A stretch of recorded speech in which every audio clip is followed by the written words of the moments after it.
Nagbabalik po muli ang inyong lingkod at nagbabalita ng mga balitang dapat nating malaman dito sa ating bansa. Ito ang Balitang Pambansa. Atin ngang matutunghayan sa channel na ito kung ano ang nangyayari sa loob ng ating gobyerno at syempre tumutulong na rin sa ating mga mamamayan na malaman ang katotohanan dahil mayroon tayong karapatan na malaman ang tunay na nangyayari sa ating bansa. Ngunit bago natin panoorin ang balita, huwag niyo pong kakalimutan na mag-subscribe sa ating channel at pindutin ang notification bell para lagi kang maging updated sa ating mga bagong videos na ina-upload araw-araw. At sa ating mga solid viewers naman dyan ay maraming salamat naman po sa walang sawang pagsuporta. At syempre, huwag din pong kakalimutan mag-iwan ng like at i-share ang ating mga videos. At kung mayroon ka naman pang opinion, ang ating comment section ay bukas para sa inyong mga hinaing. Ito na nga mga kaibigan, ating panoorin ang buong video. Salamat po muli and God bless!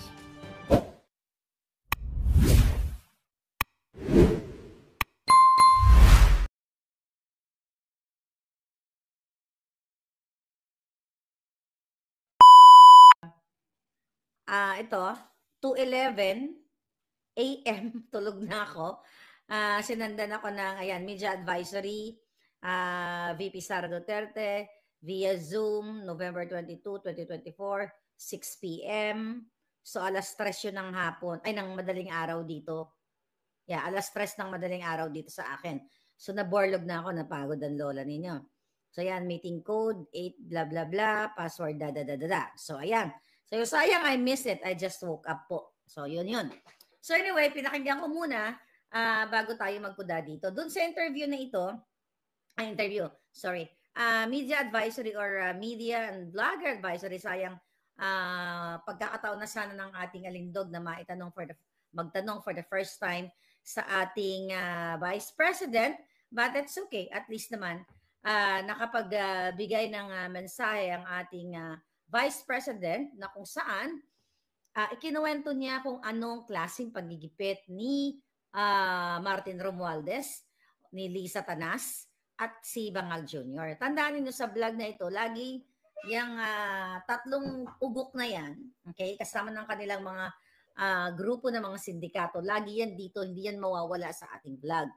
So, ipiniliwanag ni Inday Sara na nag-request siya na kung pwedeng payagan siya na samahan si Attorney Zuleika Lopez. Alright. Sabi niya nga dito, ito, dated November 21, which is kahapon yan sa Pilipinas. Ito yung nakita niyo naman na siguro, babasahin ko na lang. Committee on Good Government and Public Accountability, November 21. Dear Vice, hindi, ano pala yan, sagot pala nila yan. Okay. Sabi niya, sabi ni Inday, Dear Representative Chua, I write a response, no, not this one, ito. Okay. Sabi niya, asan yung sulat ni Inday?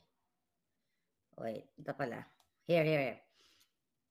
Okay. Dear Representative Chua, I am writing to formally request and I be allowed to stay with Attorney Zuleika Lopez, Undersecretary and Chief of Staff of the Office of the Vice President, who is presently detained at the House of Representatives for the whole duration of her detention.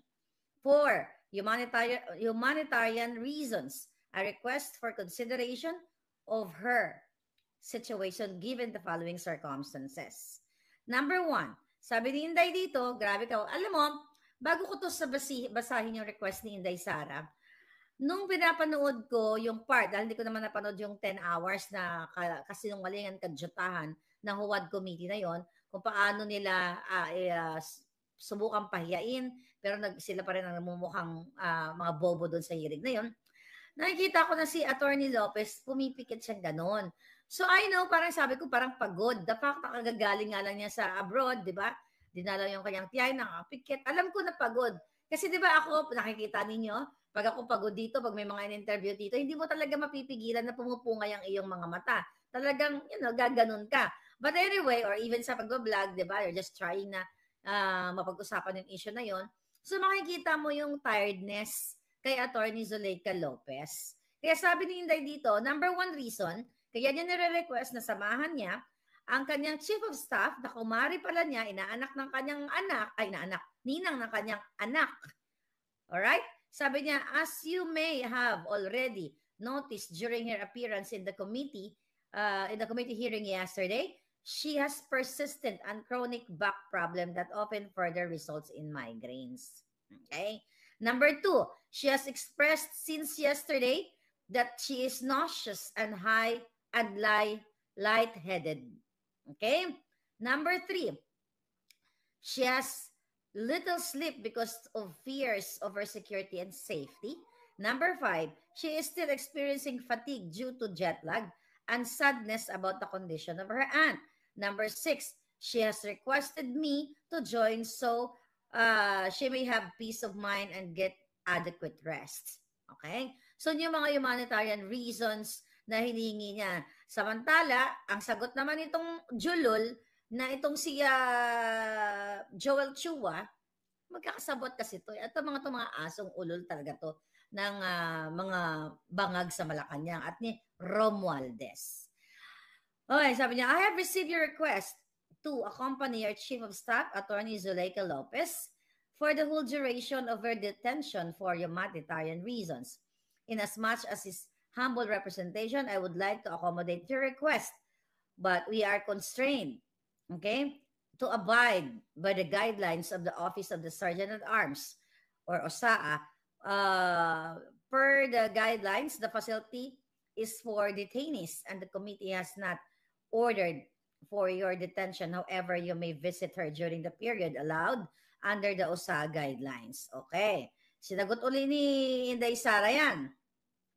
Sabi ni Inday, I write in response to the reply to my request to accompany Attorney Zuleika Lopez for the whole duration of her detention at the House of Representatives. I would like to inform you in advance that I intend to visit Attorney Lopez daily for the full period of her detention with the bounds of the guidelines pertaining to persons under custody of the Office of the Sergeant at Arms. So, pinapaalam ni Inday na, magsistay siya doon everyday hanggat na doon detene si Attorney Lopez. And now, sumulat din si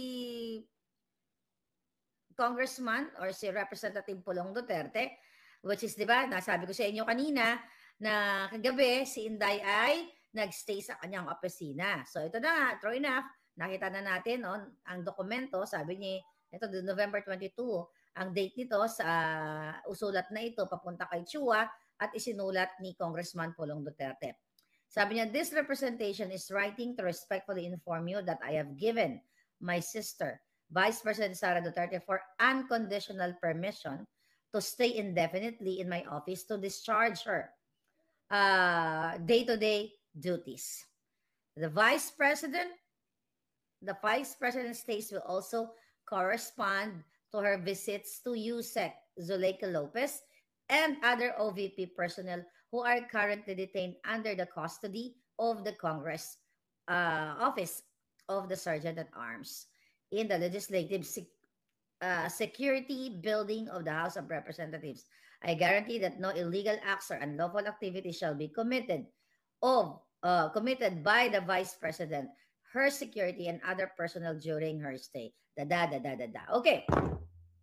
So, yung nagchika boom boom sa atin na mga insider ay talagang totoong yun na nga, pinatayan ng kuryente si Inday Sara. Dahil dun sa kanyang 1 hour, more than an hour media advisory or press briefing, press blogger briefing few hours ago, ay sinabi niya doon na, okay, sinabi niya doon, mga kababayan, na siya nga ay yung security doon, okay, ay pinatayan siya, ay hindi, kinakausap siya na papatay na daw nila yung ilaw kasi gusto nilang, ang kuryente, kasi gusto nilang ganun daw yun, yung ginagawa sa Congress para makatipid.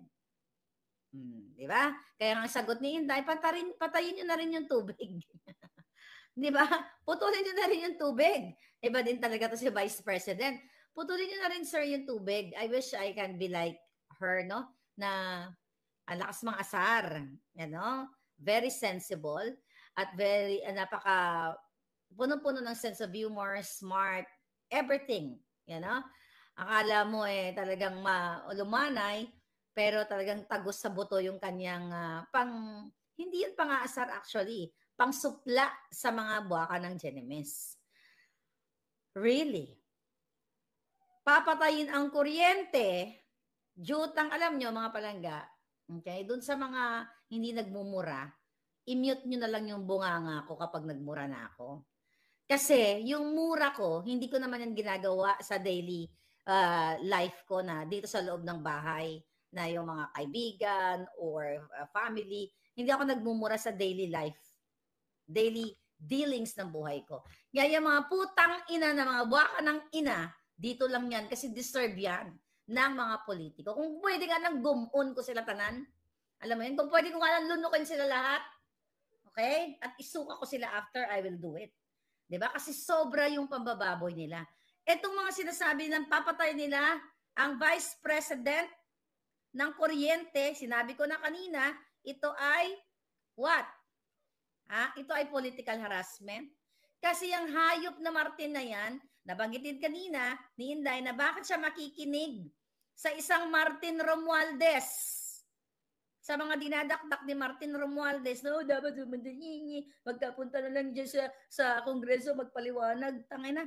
Yung hayop na Romualdez na yan, nabanggit na nga ni Inday, na dito, nailagay na yan sa Korte ng Amerika na tumanggap sa dokumento, hindi sa dokumento, sa Korte ng Delaware Court na siya ay sangkot o tumanggap ng multi-million dollars na bayad sa kanya suhol sa paggamit, pang-aabuso ng kapangyarihan para gipitin ang Okada, Manila. Pero hindi yan ang topic natin dahil nabanggit lang ni Inday yung bribery. Ngayon, mga kababayan, hindi pagtitipid, panghaharas, pangtatraidor, pangtataksil, pangbubuska, pangjutang ginina ang ginagawa ng tambaluslos na yan at ang gobyerno di bangag. Kaya nga sabi ni Inday, during that media briefing, okay, or press conference, Zoom press conference, mga kababayan, ang sabi niya, sir, sige, okay lang, patay nyo lang din yung tubig. Parang ganun yung konteksto, basta lang meron kaming sasaksakan ng like charging station, something. Tipid! Pero mga hayop kayo, yung pera ng bayan, binibili nyo lahat, ng babae, luxury items, bahay, pulburon, lahat, hinahakot nyo, tangina marunong pa kayo magtipid-tipid sa ilaw, pero yung kinakawat yung mga animal kayo. Ngayon, tanongin yung mga holy dito. Yung mga holy na mga ayaw makinig ng mura, just get out. Okay, may nakarating lang kasi sa akin. Anyway, may nakarating lang kasi sa akin, chuchu-chuchu. Okay, wag na lang. Okay. Diba? Nanonood ka pala, nasasaktan ka sa mura ko. Bakit ka pa nakikinig sa akin? Nasasaktan ka kasi nagnanakaw ka rin. Dahil nasasaktan lang naman sa mura ko yung mga kawatan. Yung mga nasa gobyernong makawat. Masasaktan ka ba sa akin kung hindi ka nagnakaw?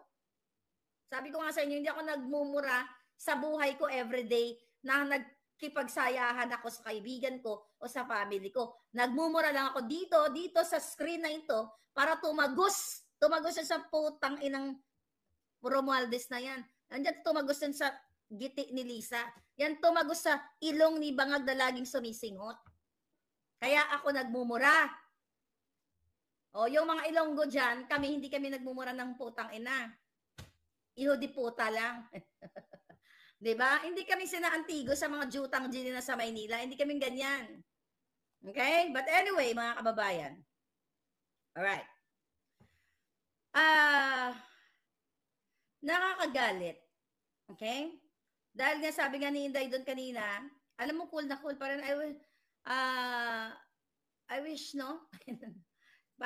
Paano ba maging Inday? Pero anyway lang, stay calm, cool. Iba-iba naman tayo ng personality eh. Pero nakikita mo yung firmness, yung tapang ng isang, well, Vice President si Inday, kaya hindi siya talaga pwede maging, hindi naman siya pwede, di ba? At ang nakakatuwa pala doon, bila ako, bago ko makalimutan, during that meeting na yon, Zoom meeting na yon, loko din talaga to si Inday na parang sinabi niya na, doon sa isang reporter na nagtanong, parang, baka sa Monday, ako na yung ako, sabi niyo pa kay Martin, baka ako na yung maging ako na yung vice president. Parang siya na yung speaker doon. Wala parang ang konteksto, wala nang babalikan si Martin Romualdez doon sa House of Representatives. Okay? Si Inday na yung maging speaker. Why na? Yun yung mga jokes, yun yung mga sense of humor, very smart na, pang inis ni Inday kay Tambaloslos. Ngayon, mga kababayan, sinabi ni Inday na, yun na nga, okay. So far, okay naman na nasa high spirit naman si Attorney Zulaika at she's well so far. But of course, syempre, na doon ka sa isang detention center. Pero happy naman siya for sure kasi doon si Inday Sara, di ba? Magkakumari sila. Pagtsikahan nyo na lang dyan si Tambaloslos kung paano mag-ika-ika. Tapos si Lisa Tanas. Parang penguin ng butang ina. Anyway, kaya di ba nangako si Inday na nasasamahan niya naman talaga yung kanyang mga staff just in case na sila ay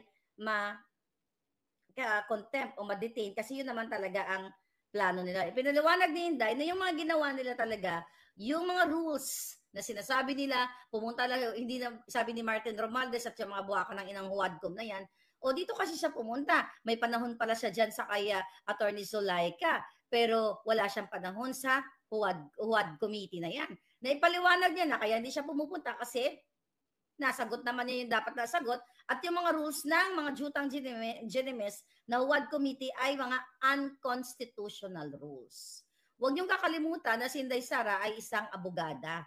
Yung mga nasa Huadcom, dating Bold Star, dating mga convicted katulad ni Castro na ng dukot ng abduct ng mga kabataang IPs, 'di ba? Alam niyo na 'yan. Kaya nga convicted 'yan.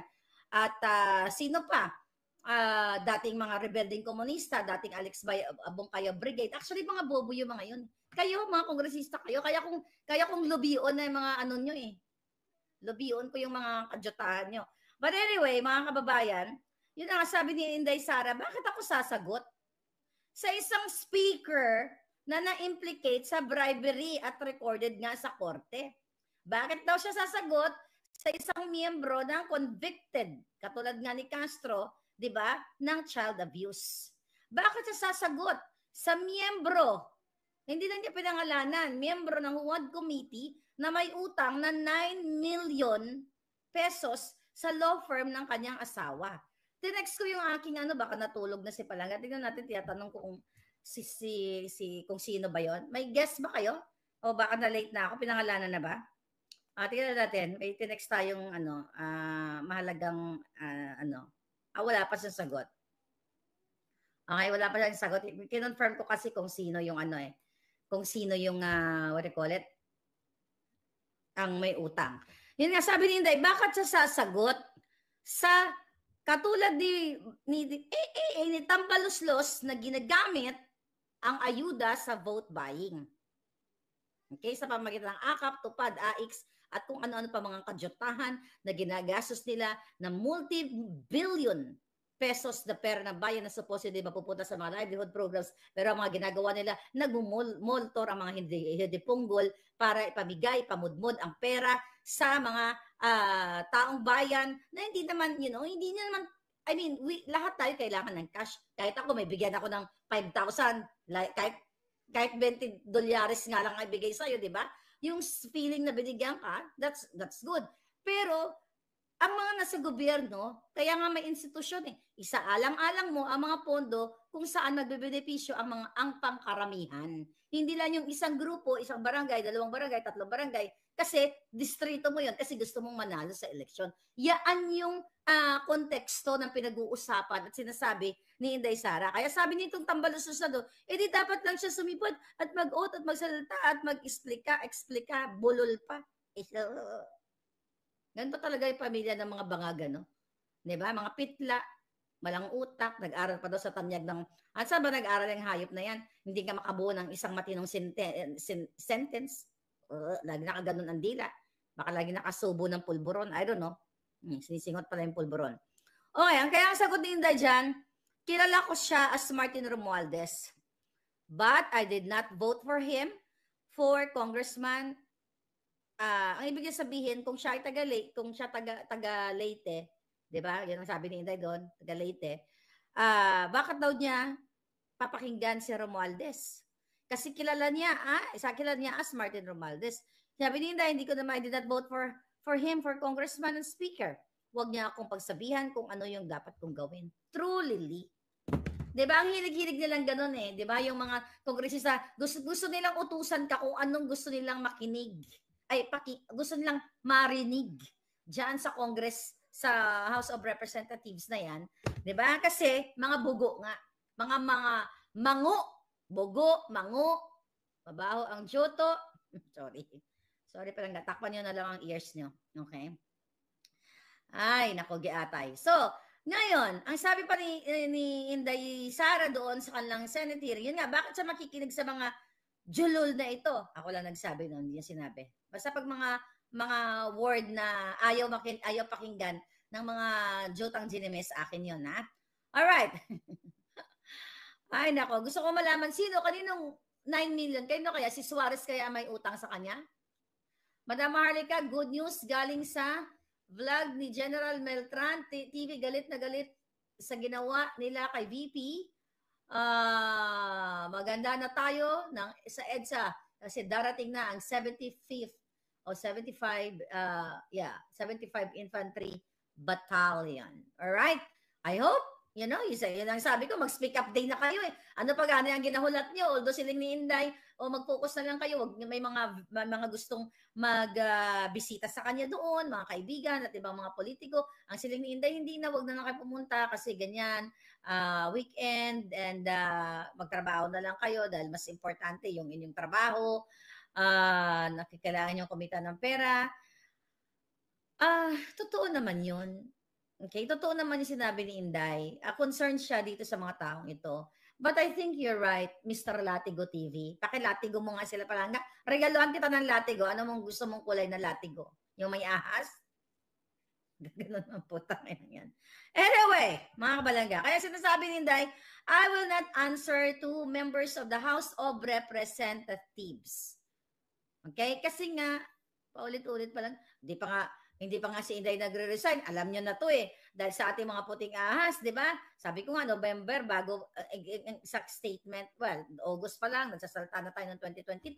Andun pa si Inday. Ang sabi nga natin doon, Inday, saan lang ka magsasalta, Inday? Di ba? Nagagalit pa kayo. Ismali ka si Inday, ganun. Nandyan pa kay Bangag. Kailan ba magsasalta yan? Binubudol na tayo. Lahat nangyari. Ano sabi ng puting ahas sa inyo? November 18 of 2023.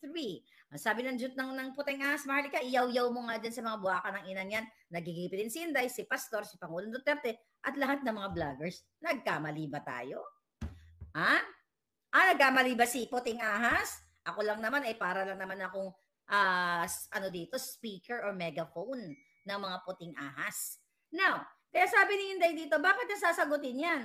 Yung mga hinayupak na yan, basta yung hinayupak, hindi yan sinabi yun Yung mga words na malupit, akin yon. Sabi ni Inday, ang vote buying, sabi niya ngayon, nakatago sa pangalang ayuda, nakatago sa pangalang AX, nakatago sa pangalang akap, nakatago siya sa pangalang tupad. Exactly. Saan ka nakakakita? Kaka-check ko lang kay Bangag Jr. Saan ka kakakita ng presidenteng Bangag?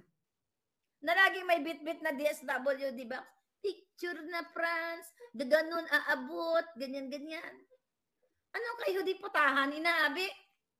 Saan ka nakakita ng presidente everyday, nagpapapicture na nag-aabot ng food pack? That's kachipan. Kachipan.